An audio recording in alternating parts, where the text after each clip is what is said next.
Hello and welcome to the True to Life podcast. This is episode 37, and I'm joined by Brian Katz, a longtime coach and mentor to many.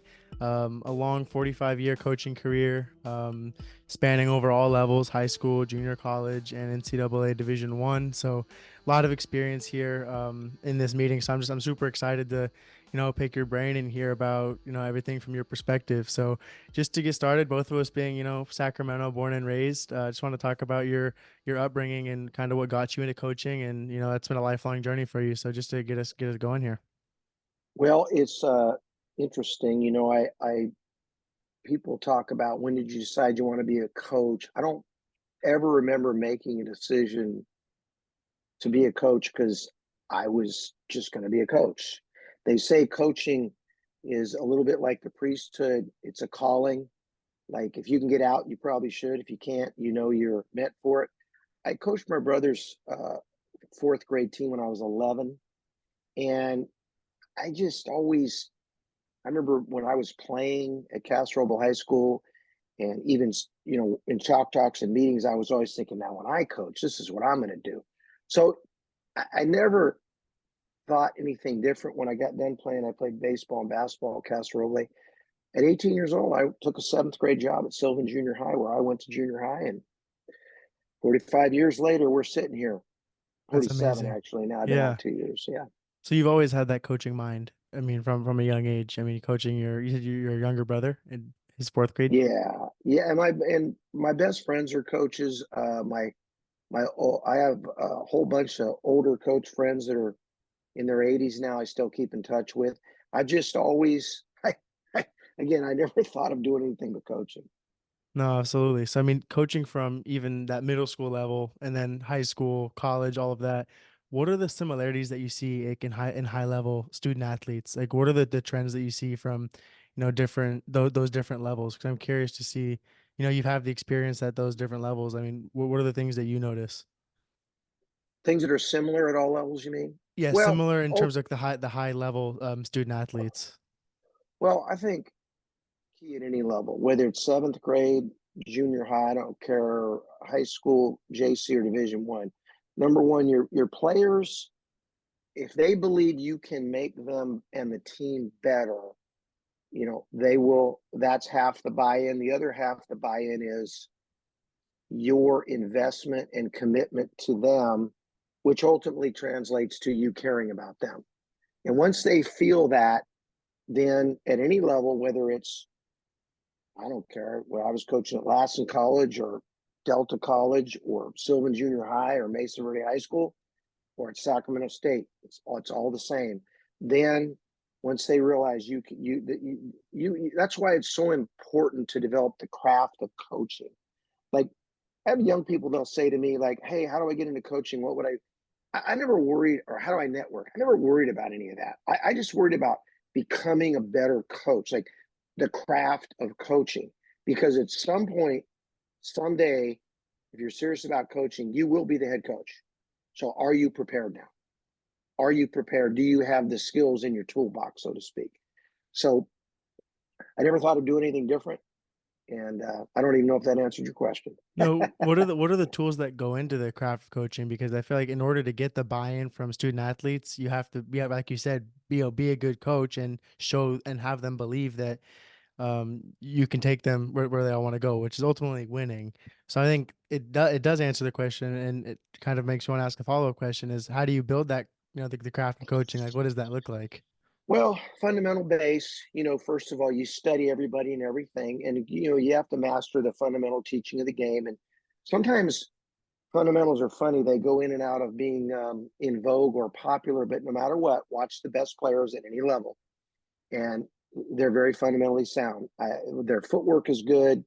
They have great economy and motion in their game. They can think 1 second ahead on each play, whether it's offense or defense, all the above. So it's study the fundamentals and seek people out.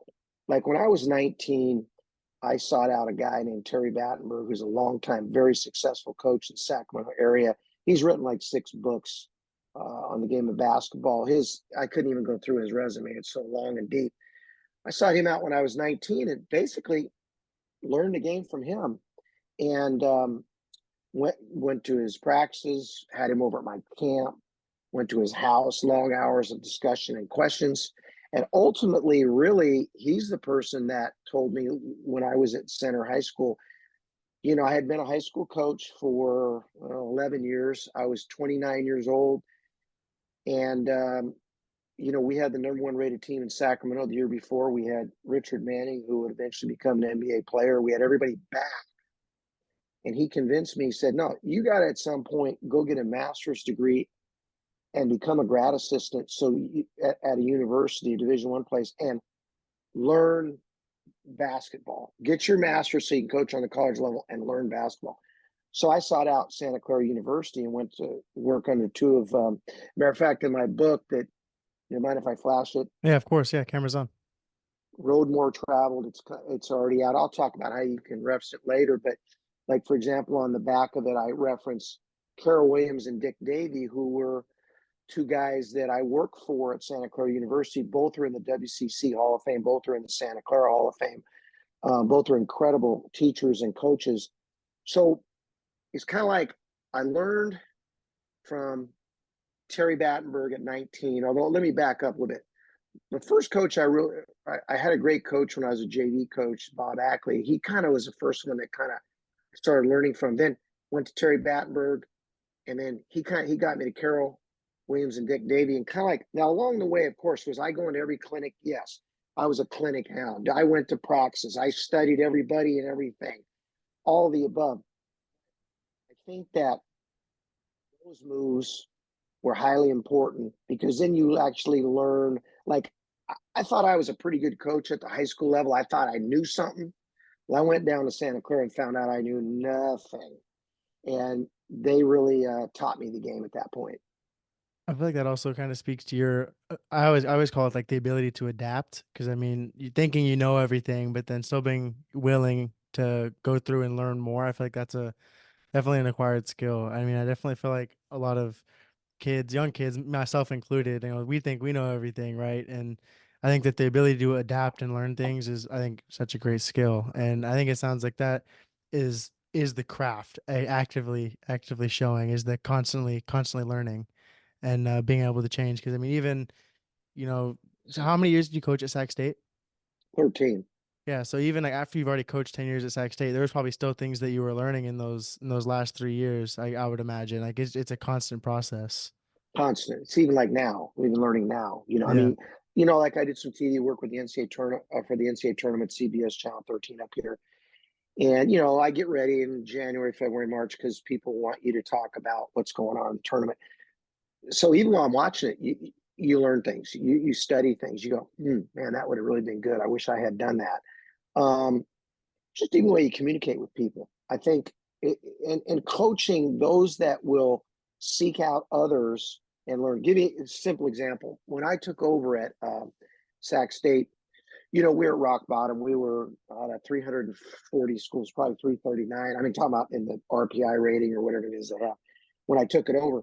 So the guy in the league that I thought was really good was a guy named Mike Eagerness at Northern Arizona. I thought he was a really good coach and understood our league and the whole deal. Well, he retired, and ended up working in the Bay Area, actually down there at Pittsburgh High School, I believe, as an administrator. I went down 5 Fridays in a row in the spring of that year, going into my third year, and spent from noon till 6 or 7 at night, 5 Fridays in a row in a restaurant with him, asking him every question from A to Z. And I think that situation really helped me in terms of our conference, the Big Sky Conference, and the Division I level. So even at that point, I sought him out, and I think our program really changed after that. Really got a lot better. Like year 4, we were a lot better. In year 5, we were a lot better. So I think you kind of always have to seek out. There's another thing too. There was a guy he's still at Oregon State, named Wayne Tinkle. He coached at University of Montana. Well, he got the Oregon State job, about 7 years ago. I think he's been. Well, anyways, toward the end, as soon as he got out and got the job up there, I flew up there one day and spent about 5 hours with him. I want to talk about his zone defense. I thought it was really good. So, and really different. So you constantly have to be studying and learning, or, it's adapt or die is basically what it is. No, absolutely. And I think the quicker you can learn that, the better. So with this podcast, I'm not sure how much you know about it. It's I started, mainly for student athletes. So the majority of the listeners are student athletes, ranging from all Oh, sports. okay. Yeah. Okay. So what I did want to ask, because when I was reading your bio, under Sac State, I one thing that I saw as reoccurring was your emphasis on academics, and like the proof was in the numbers. Like 98% of the Hmm. players you coached, graduated, and you I can get like the highest team GPA over Sac State's history. So things like that for you, was that in the players you recruited, like the standard you held to them, like kind of speak to like, the importance of academics, even at the Division I level. Well, it was always important to me at every level. So, for example, this may sound like not a lot, but like I never had a player ineligible when I was a high school coach. I never had a player that didn't graduate when I was a high school coach. In junior college, we had 115 guys, and 109 graduated and went on to 4-year level. So only 6 guys in 19 years did not matriculate to a 4-year Wow. school. We had 49 out of 50 at Sacramento State. So academics was always a huge emphasis to me. And I think for a variety of reasons. Number one, obviously, I believe in education. I think it's the backbone of our country. All the above, learning, and something I think that's lost these days. People talk about school so you can make money. Well, I understand that, but how about just learning? Like The the concept more of you learning. the Yeah. more you learn, the smarter you're going to be, and you don't know where life's going to take you. So you want to learn. But anyways, increases intelligence, earning power, of course. But the other part too was like, I'll just go back to junior college. So when I was there for 19 years, we ran study hall, and I mean it was strict and it was religious every day, and I always ran it.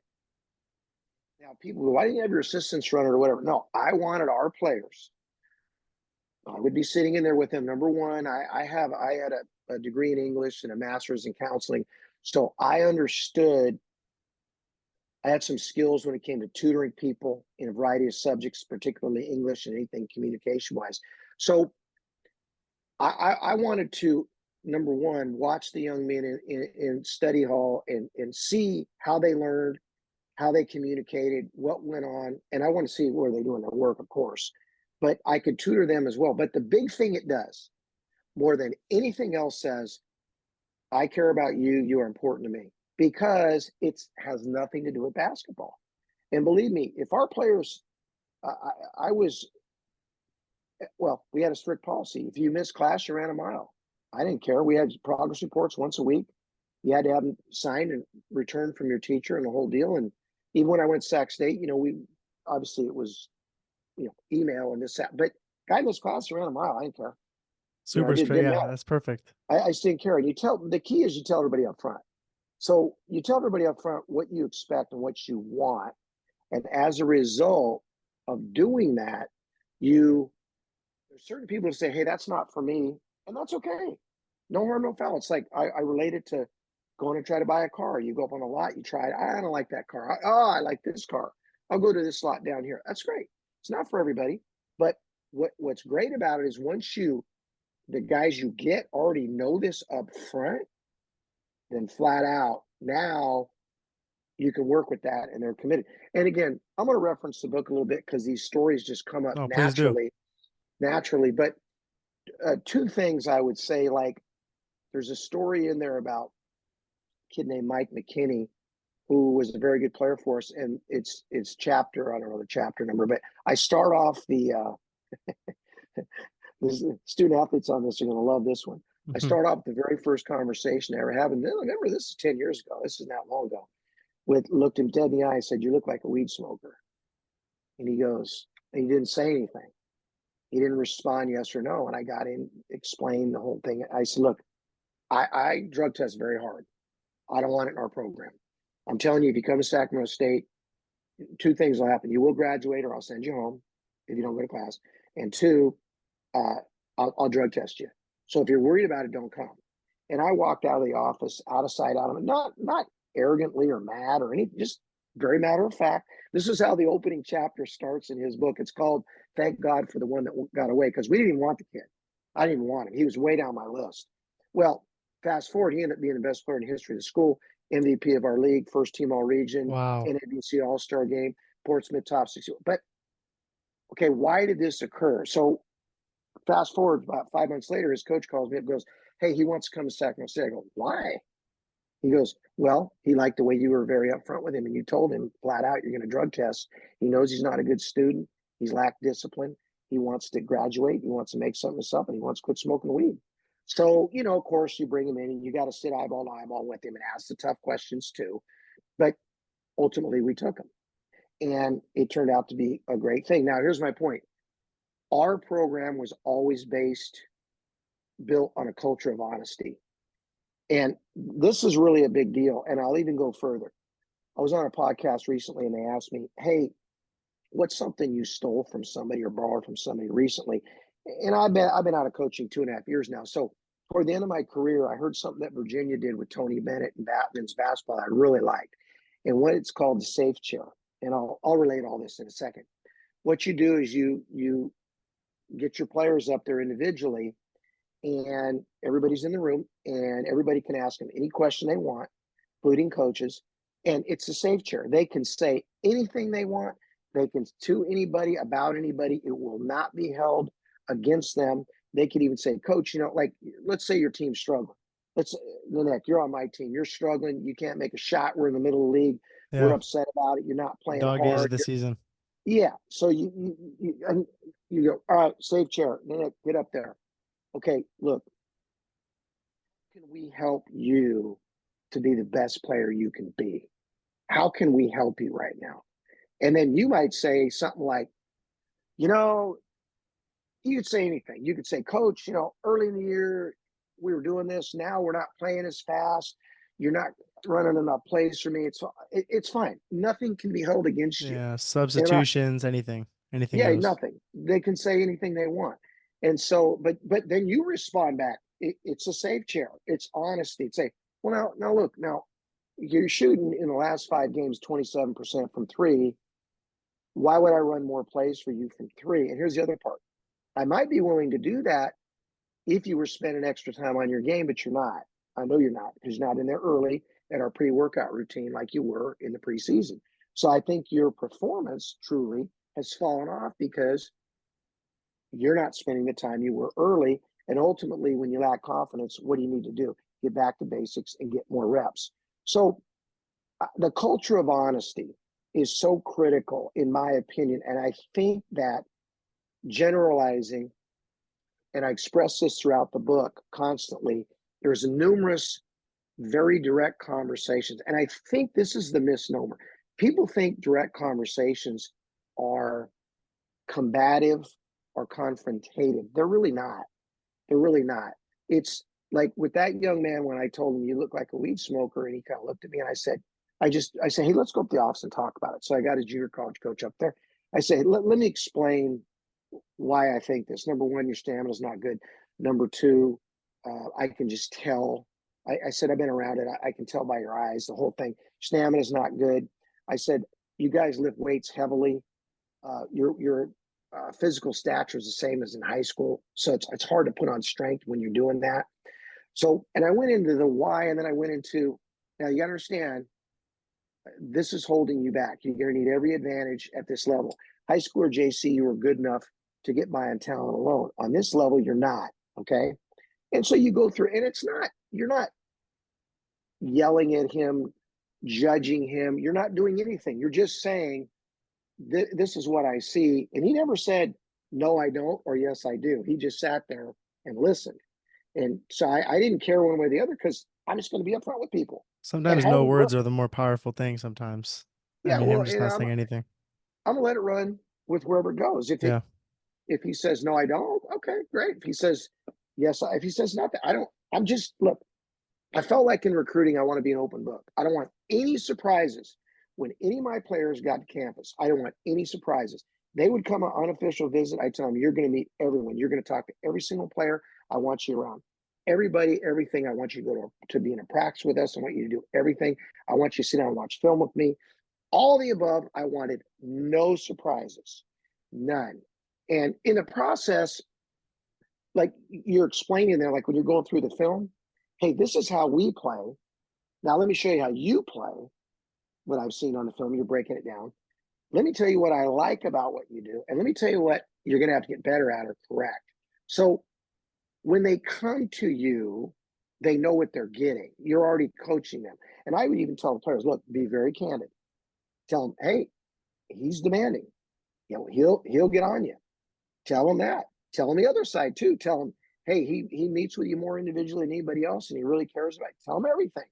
But I don't want anybody here on false terms, because the fastest way for someone to not perform is, in my opinion, to feel like when they got there, the coach had tricked them and been untruthful. It And you tricked just him into coming in. Yeah, absolutely. relate it into your life. Lies to you, credibility goes down immediately. If they continually, pretty soon the relationship fractures, it doesn't happen. So I made sure that no matter what, matter of fact, in any situation, the same chapter, this is what the chapter's built around. The young man, when he came in the spring for his at the end of his sophomore year, he had a pretty good year. He averaged, 12 points, but he only shot 40% from the field, had a lot of turnovers. Sat and talked, say, hey, look, I've been looking at the film. I'd like to make one correction with your shot, but I'm not going to do it unless you're totally invested in it. And so we looked at it on film, and I said, you'd have to shoot 500 shots a day in the off season, this, and this. I go, look, I don't ever think shooter, but I think you certainly are a scorer. You can become a better scorer, and you'll move closer to becoming a shooter. Well, he looked at me and he said, so you really don't think I'll ever be a shooter? I go, no, I don't think so. I said, I think you can be a really good scorer, but I think you're a streaky shooter. He goes, okay, I'll commit to the change. Well, the catalyst, fast forward, I don't need to tell you the whole story. His senior year, he's over 50% from the field, which is top 5 in the country for guards in Division One, all Division One. Wow. He's 43% from three, and he shot a boatload of them, which is in the top 20 in the country for Division One. So he clearly became a shooter, but how did that happen? It happened built on a culture of honesty. I was up front with him on what I thought, and he was willing and eager to be coached and mentored and directed. That's If a that very makes big thing. sense. No, that's a really big thing for student athletes listening. I think being eager and receptive to the teaching, I think you have to meet them. It can't just be one person that is listening. It's got to be both Well, parties. I think the other thing too, like I define it this way: are you willing or eager? Willing, it's okay. Eager is what you want. Are you willing to be coached? Yeah, coach, I'm willing. Well, No, that that's a means kind good of like point. you need to be eager. I know I see the value of what you're doing. I know it can get me better. I want to be coached. I want to be better.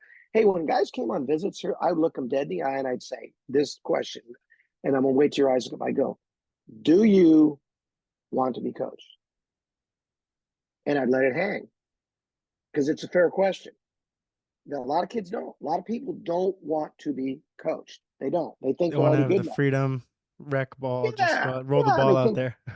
they think they're already good enough, and that's fine. Go somewhere else, but I'm gonna coach you. If you're here, I'm gonna coach you. You know, from that point of view. I really like that distinction of willing versus eagerness. When I said it, I wasn't even thinking about it. But yeah, I'm really happy you pointed that out and clarified that, because it's not a willingness. It's absolutely an eagerness. It's something that you really want to have for yourself. So I'm glad you corrected that.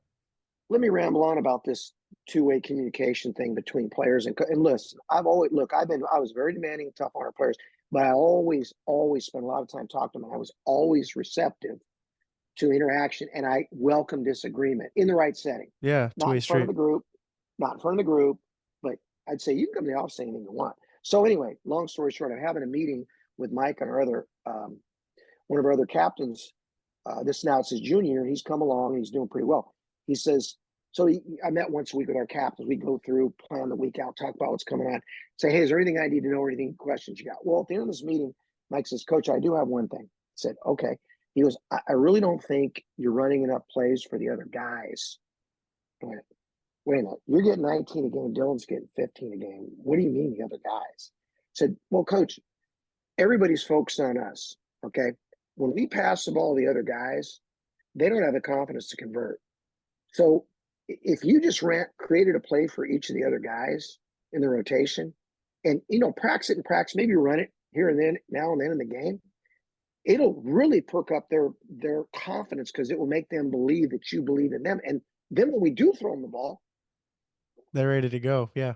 well, that was genius. They're more That was eager to genius. defend now too, probably, and work on both sides of the ball because they're invested more. I think that's a great Well, observation. the key is not beating my own drum because that's not what I want to do. We had a relationship built on honesty, so he knew he could say that, and I listened to him. It's not like I'm not. Look, sometimes somebody will give you a suggestion, say, "No, we're not going to do that." I don't. Like one guy one time tried to convince me. He said, "Coach, I'm a better one-hand rebounder than two." I go, "No, not. You're going to rebound two-handed. There's no way you can convince me that you want to go around and play the game one-handed and Hmm. rebound one-handed." So anyway, but you listen and you're open and you're not afraid of disagreement. I'm not afraid of dissenting opinion. I think most really good coaches are not afraid of dissenting opinion. I think absolutely. I think that dialogue is super important. I wanted to ask you, like, for student athletes that are going on like recruiting visits and are meeting with coaches, what are the questions you think that the student athletes should be asking to their coaches when they're in those meetings? Because obviously they might be like, nervous or not sure like what to ask or what's okay. Like, what would be your advice to those student athletes of the hard questions to ask the college coaches that they're visiting or the schools they're visiting? They can ask whatever they want of the head coach and the coaches, but I wouldn't worry about all that. I'd talk to everybody around the program. I'd ask because coaches are recruiting you. They're going to put their best foot forward. I would talk to every assistant coach. I would talk to the head coach. I would talk to every player. I would talk to the managers. I would talk to the secretaries. I would talk to honestly. I might even if I ran into a maintenance guy on campus, I might ask him, "Hey, tell me about men's basketball here. What's that like?" You're gonna know. They're gonna tell you everything. Now, again, listen.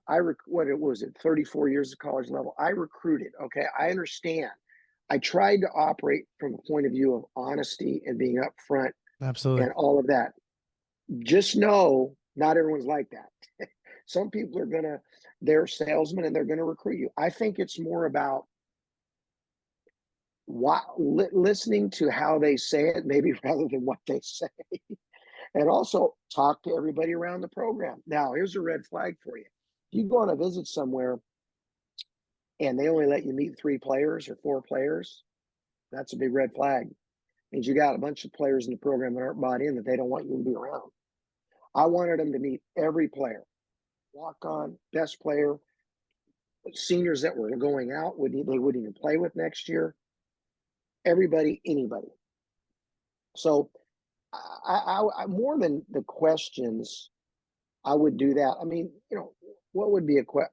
Here's a fair question: Is it describe? Is it a competitive based program? What do you mean by that? Meaning, explain to me. I'm really saying this wrong. I'll flip No it. worries. I would tell them up front. This is a competitive based program. You got to understand. I'm clearly recruiting you. Be I've upfront. offered you. Yeah. I've offered you.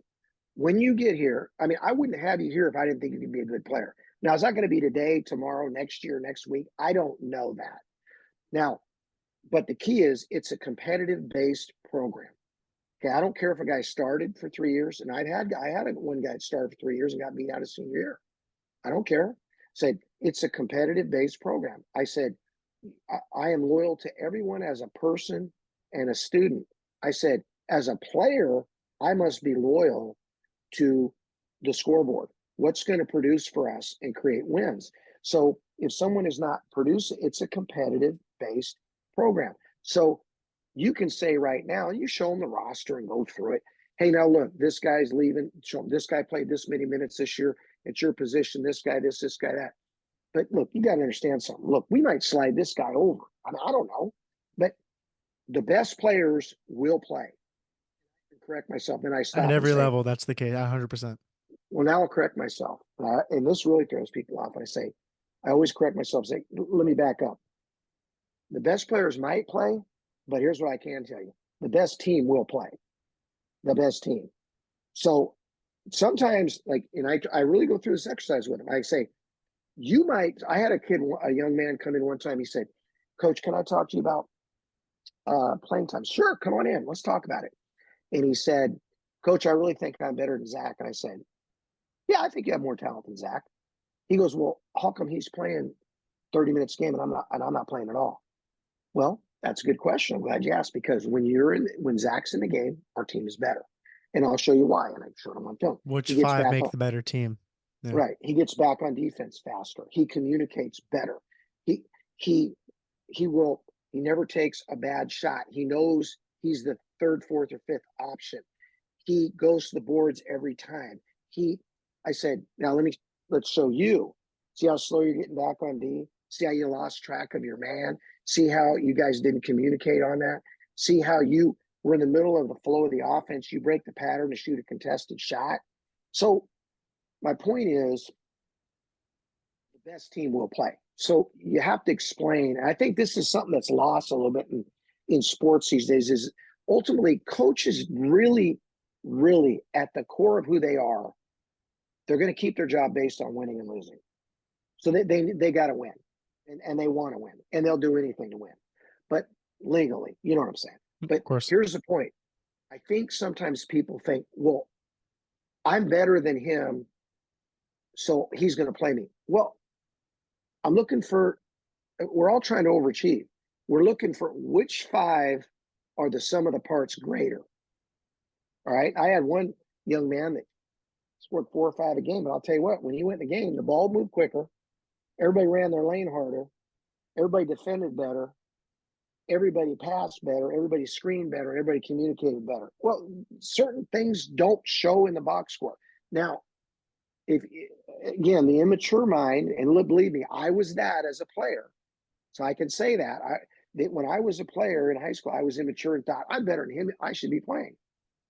Well, I look back now, the team wasn't better No, when there's I a lot played. more to the story. Yeah. And so now, where does the trust come in?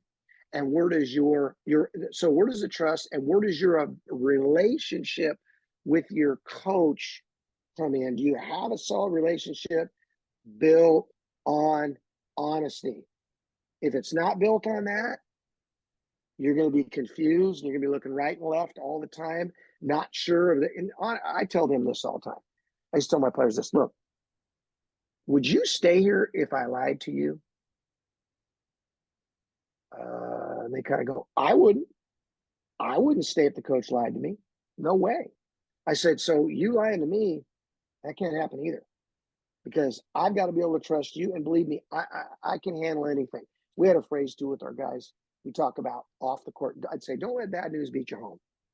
If you got a problem in a class, I want to know up front. I don't want to get the report card in the mail and go, what?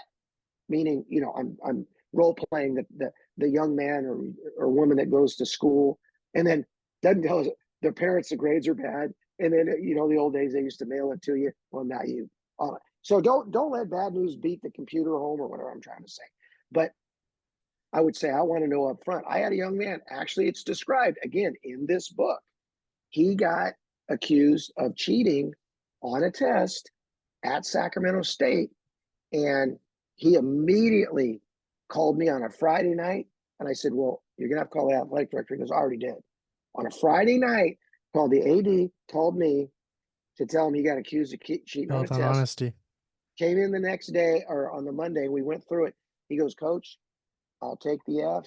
I'll do whatever. But I'm telling you, I did not cheat. I will never admit to it. I have no problem with understanding the teacher's point of view, because he knew cheating on college campuses is rampant. What happened was he was taking a makeup test, and before it started, he was studying. And again, this is all in the book, the reason I'm referencing it, but it's a great example. He was studying his notes for the makeup test. Well, then the test started. The teacher gave it to him. He forgot to put his notes away. He noticed halfway through, put his notes in his backpack, put it away. Teacher noticed, said, you were cheating. He very calmly, when he went to a meeting with the teachers, hey, I'm just telling you exactly what happened. You got to do what you got to do, because I understand cheating is rampant, but I didn't cheat. You can give me an F on the test, but I'm not going to ever admit that I did. So, and the guy said, well, I'm going to have to take it up, to the ethics committee on campus. Said, that's fine. I have no problem with that, but I'm not going to admit I ever did it. Well, by the end of the semester, the guy admitted. He pulled him aside, said, I can tell by the way you handled this, you didn't cheat. And I'm sorry about that. And he's, hey, it's no problem. I understand you got to do it. The F stood. He ended up getting a B in the class. He chalked it up to a misunderstanding. Now, the only reason I go on to say this is I think that's, again, culture built on honesty. He had the confidence to call me and tell me. He knew that we would handle things in a professional, business-like manner, and that, in the end, that was the right thing to do. So I think that the honesty thing is a two-way street, and it's 100%. critically important. And I tell my friend, if you ever find out I lied to you got to go. I don't mind you going. I wouldn't stay around if my coach lied to me. So I was curious to hear what is your if you have an all-time favorite coaching highlight that you could share with the audience. And it must be tough. You have 45 years worth of experience, but if you could pick out what the pinnacle was. You're going to laugh. Everybody would say things like this, like, oh, I bet it was the year you guys won 21 games at Sac State. We came with a basket of winning the title. We beat 3 Pac-12 teams on actually, and even in 2015, I was named National Mid-Major Coach of the Year. And so there's only 2 awards. There's the one for the National Coach of the Year and the National Mid-Major.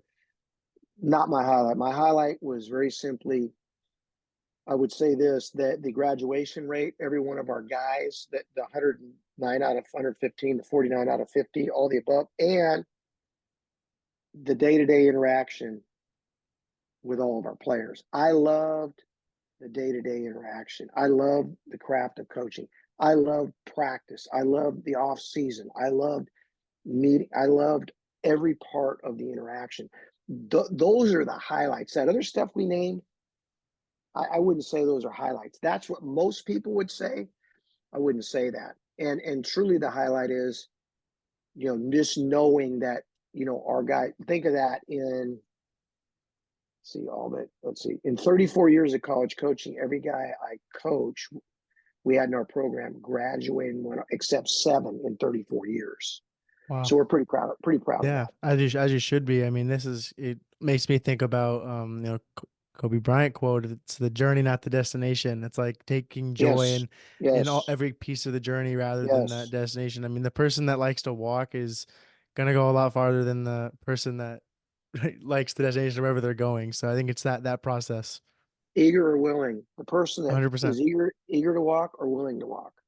The difference, and the big difference maker, and for being a really good player at any level in any sport, is if you love practice.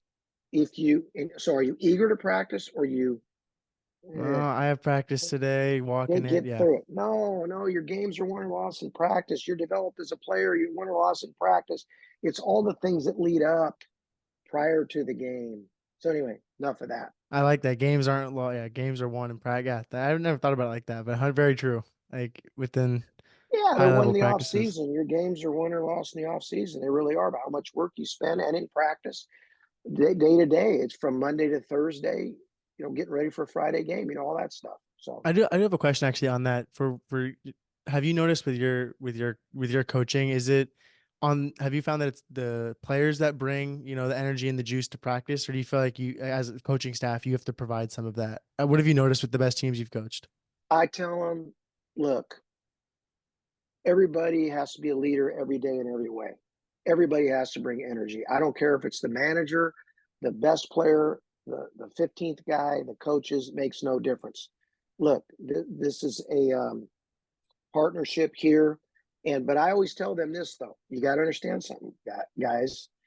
This is your team, not mine. I'm here to stir the ship, steady the ship. Facilitate. Bottom line is this: the less the coaches have to do, the better our team will be. And there's I'll morph right into my book. There's a lot of great stories in for student athletes. I'm really glad you referenced, that's what this is aimed at. Good example was, there's great examples of leadership. The 2 best guards I ever coached their name is Chris Walker and Sam Kirby. They played together forever. I have examples in there in the book. They were such great leaders on and off the court that problems were all solved before they ever got to me. In other words, we had one guy on the team. We were 30-2. We had a tough loss early in the year. We had one guy on the team, and the chapter is called Cold-Blooded Winners, that was not bought in. He was about our eighth man. Well, they had a little meeting with him and told him, look, you got to understand something. You need to buy into your role and play it, or we're going to tell coach to get rid of you, and he'll do it because we got coach's back and he's got ours. Well, I never heard about that conversation till years later. Wow. Because they got the guy squared away and the guy played great. Came through in some big games. We Never were would have known. 30-2. Yeah, no, I didn't know. And so there's a million good examples of leadership and mentoring in there. And I think that ultimately, I would try to convince our guys, you need to understand something, that my goal for this team would be this. If the coaches were all riding in one van and you guys were riding in another, if something happened and we got in a wreck and we couldn't show up to the game, we got caught up being towed, this, that, you guys would look at each other and go, oh, we don't need coaches, we know what to do. And the team would function every bit as efficiently, because ultimately the more you do, the more ownership you take on as players, the better we'll be. And my example was, now, that doesn't mean I'm not going to coach. That doesn't mean I don't want to coach. I'm not talking about that. I'm talking about you imparting our culture. You talking to your guys, say, hey, we had what we call hornet time. You got to be 15 minutes earlier. You're like, hey, don't come 14 minutes early because you'll be considered late. We'll all run. If we're supposed to be there at 6, he means quarter to 6. That's the players holding each other accountable. That's the best teams. Absolutely. Yes. And so my point is, I would tell them it's your job to bring energy every single day, and you can bring it or not bring it by the way you walk in the gym. If you walk in the gym, you're bouncing, you're moving, hey man, let's go, let's shoot. Come on, Nanik, let's shoot. Or you're, oh boy, It's such a big difference. Just on the Zoom call, I'm saying it's such a big difference. You bring energy or you take energy. You give, think about this. Be a fountain, not a drain. That's what our coach always says. Like right now, I'm either giving you energy in this conversation or I'm taking it from you. Same with you to me. Yeah. There's no middle ground on that. There's no, you think about it. People give energy or they take it. So, that's really, but these two guys were fun. And these type of stories in the book, there's a lot of stories of leadership, mentoring, not just coaches mentoring, players mentoring each other. Okay. And also good examples of parenting. 3 things they're uplifting stories. They're uplifting stories for sure. But within that, there's leadership, mentoring, and parenting. There's one, if you don't mind me telling, the chapter that's very compelling is there's a young man named Jesse Satterfield who was given up. It's an all-time feel-good story. He was given up at birth by his mother. His dad died when he was 13. When he was in Southern California, he had 3 gunshots fired at him inadvertently and it almost killed him. None of them hit. I call the chapter a direct miss. So he decided, I'm going to change my venue. He moved up to Stockton and decided he wanted to play junior college basketball at Delta Junior College, where I coached. Okay.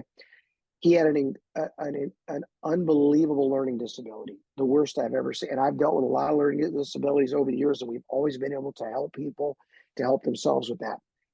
He ended up, despite all of this that went on in his life and everything that went on, he ended up being eventually a starter for us. And believe me, he wasn't very good, very talented. Starter on a team that won a championship, went to Sweet 16. He ended up overcoming his learning disability and graduating from a 4-year college and creating a great life for himself. You talk about overcoming adversity. So there's stories of people that overcame things, everyone slightly different. One of them was about a young man who was our best player and our best shooter, and we could not get him to shoot. He was tied up mentally because he had always felt like, I just want to fit in. I don't want to ever put myself above my teammates.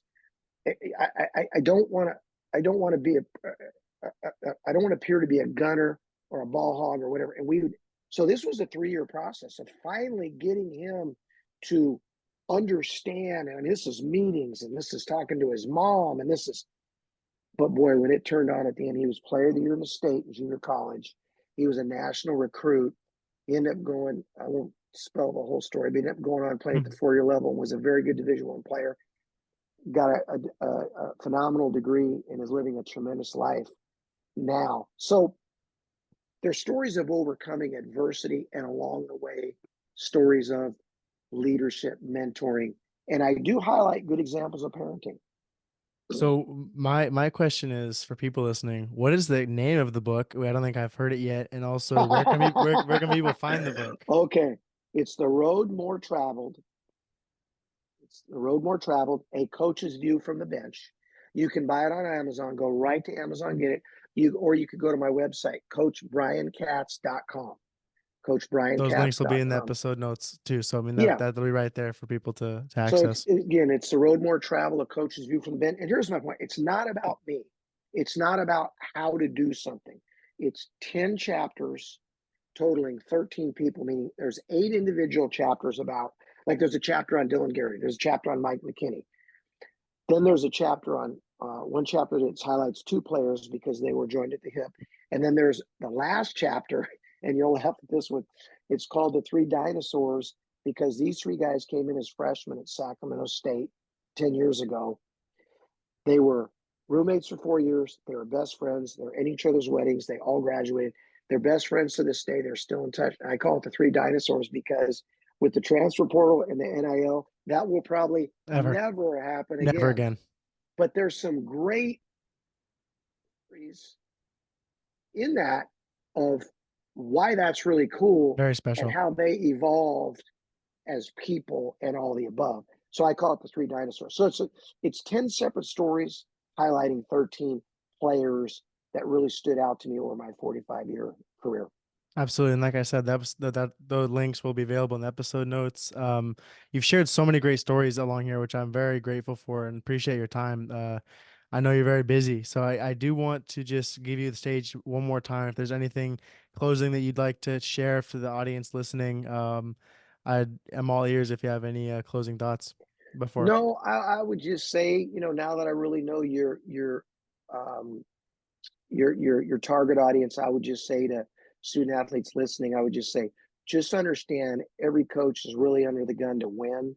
And so he or she's going to do what he has to do for the team to win. And that means I always laugh when they talk about, well, he doesn't like, he doesn't matter. The coach is going to play the best player. Even the worst coach plays the best players. Even the worst coach wants to win. He wants to play the best players. So my point is, kind of put yourself in that seat and say, okay, what are his core values? What does he or she really value? And let me try to help him impart that to the group and be part of building the culture ultimately so the players take responsibility and accountability. And he can literally just kind of go, like my analogy was, I go, great coaches are able to just, because the system is so in place, whether no matter the sport, can sit there and look and look and look for the one thing, the one adjustment during the course of a game that can make the difference between winning and losing. Well, if you have to motivate your players, if you have to manage your players, if you have to solve this problem, if you have to solve that problem, you're probably not going to be able to notice the 1 or 2 things that can make the difference between winning and losing. And I would just say this, it's the same with your team. I would say the biggest advantage we have, guys, is there's a lot of teams that during the week, they're solving a lot of off-court problems. They're dealing with a lot of high-maintenance problems. We're not. We're not having to solve Just all those focusing problems. on the game at hand and the academics and the most important. Yeah. And the absolute strategy of getting better, the strategy of winning the game, we're not bogged down with all this other garbage. Trust me, that's worth wins because people aren't distracted. The coaches aren't, the players aren't. High maintenance players just drain people.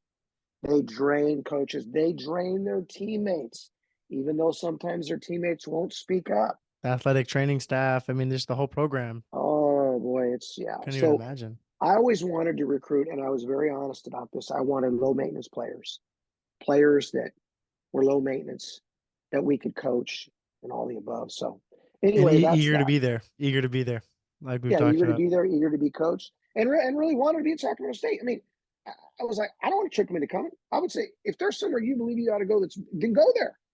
I only want people that really want to be here, so you'll buy in. 100%. So well said. I mean, the coaching gem that you just put out, I'm still trying to wrap my head around that. I'd never thought about it like that before. Which Because one? Which one?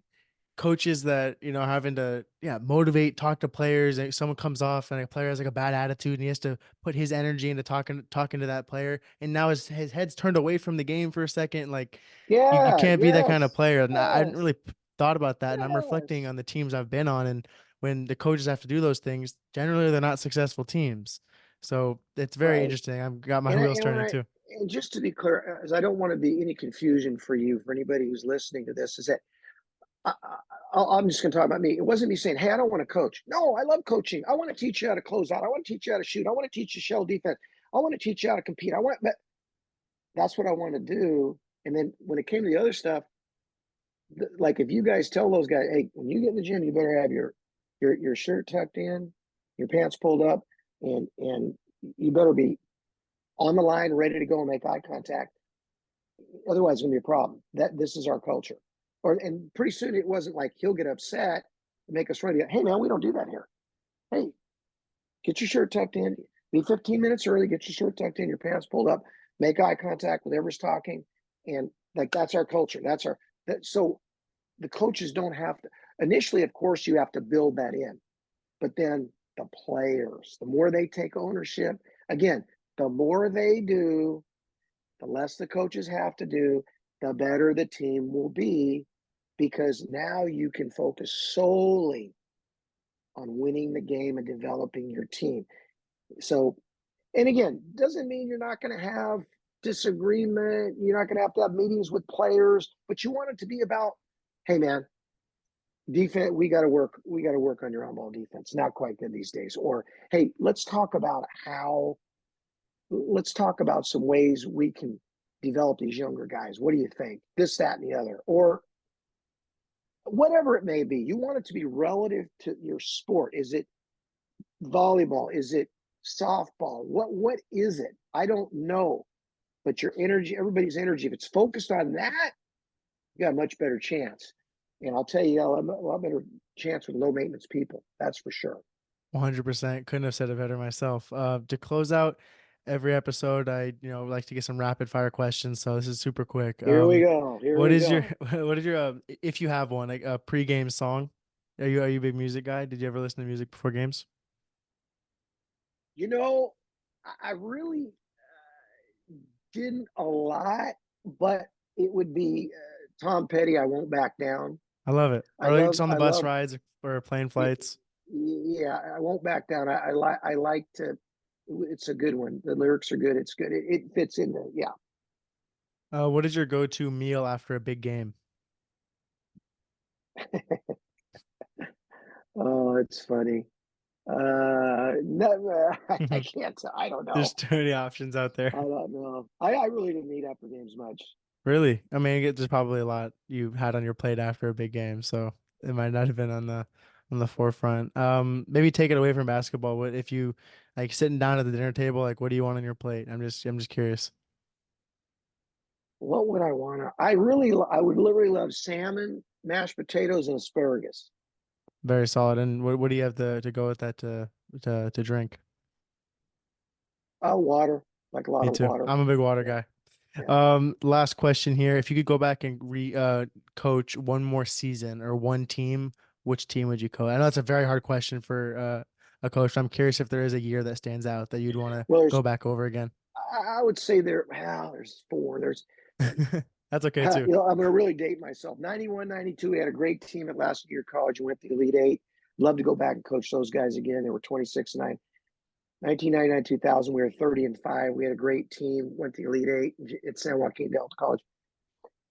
I would also love to go back and coach the team that was 30 and 2 when I was at Delta. We lost by one in double overtime in the Final Four game. Um, really thought we should have won a state championship that year. We were 30 and 2 out of 25 game winning streak. Lost by one with point 0.8 on the clock Mm. in double overtime. And then my best team at Sacramento State, we won 21 games. We broke every school record for wins in the conference, this, that. We were ranked as high as number 14. in the national mid-major poll. We came within a basket of winning the conference. That we were so close. If we'd Yeah. won the conference, then we would have hosted the tournament and we would have had a great chance to play in the NCAA tournament, which was always my goal. So we did go to the postseason that year, but it wasn't the NCAA tournament. And so, uh, yeah, Absolutely. Yeah, I mean, I knew it'd probably be tough to answer, but I'm happy you're able to share. Again, thank you so much for the time. You had some absolutely great stories, and please, those of you listening, check out this book. It seems like it's packed. You just got a little taste of some of the amazing stories. So that everything about Brian is going to be available in the episode notes. Feel free to check all of that out after listening. Really appreciate your time, Brian. Thank you so much. I really enjoyed, getting to know you a little bit on this call. You seem like an absolutely great person and a great coach, and I would have loved to play for you. Then everything you said, I definitely resonate as a player and a person. So, and it was a very, very great time hearing all your stories. So thank you so much. I really appreciate what you're doing. And again, I think this is really good. It's directed towards student athletes. I think this type of thing is really, really good. Um, so I really applaud you for that. And I never heard of something like that. So I'm like, oh, wow, I didn't know if this was for coaches or who, but I Yeah, think that's great. So, I appreciate it. yep, thank you so much. Of course. Thank you. Like I said, we'll be back again soon. This is episode 37. Thank you so much, and we'll be back here next time.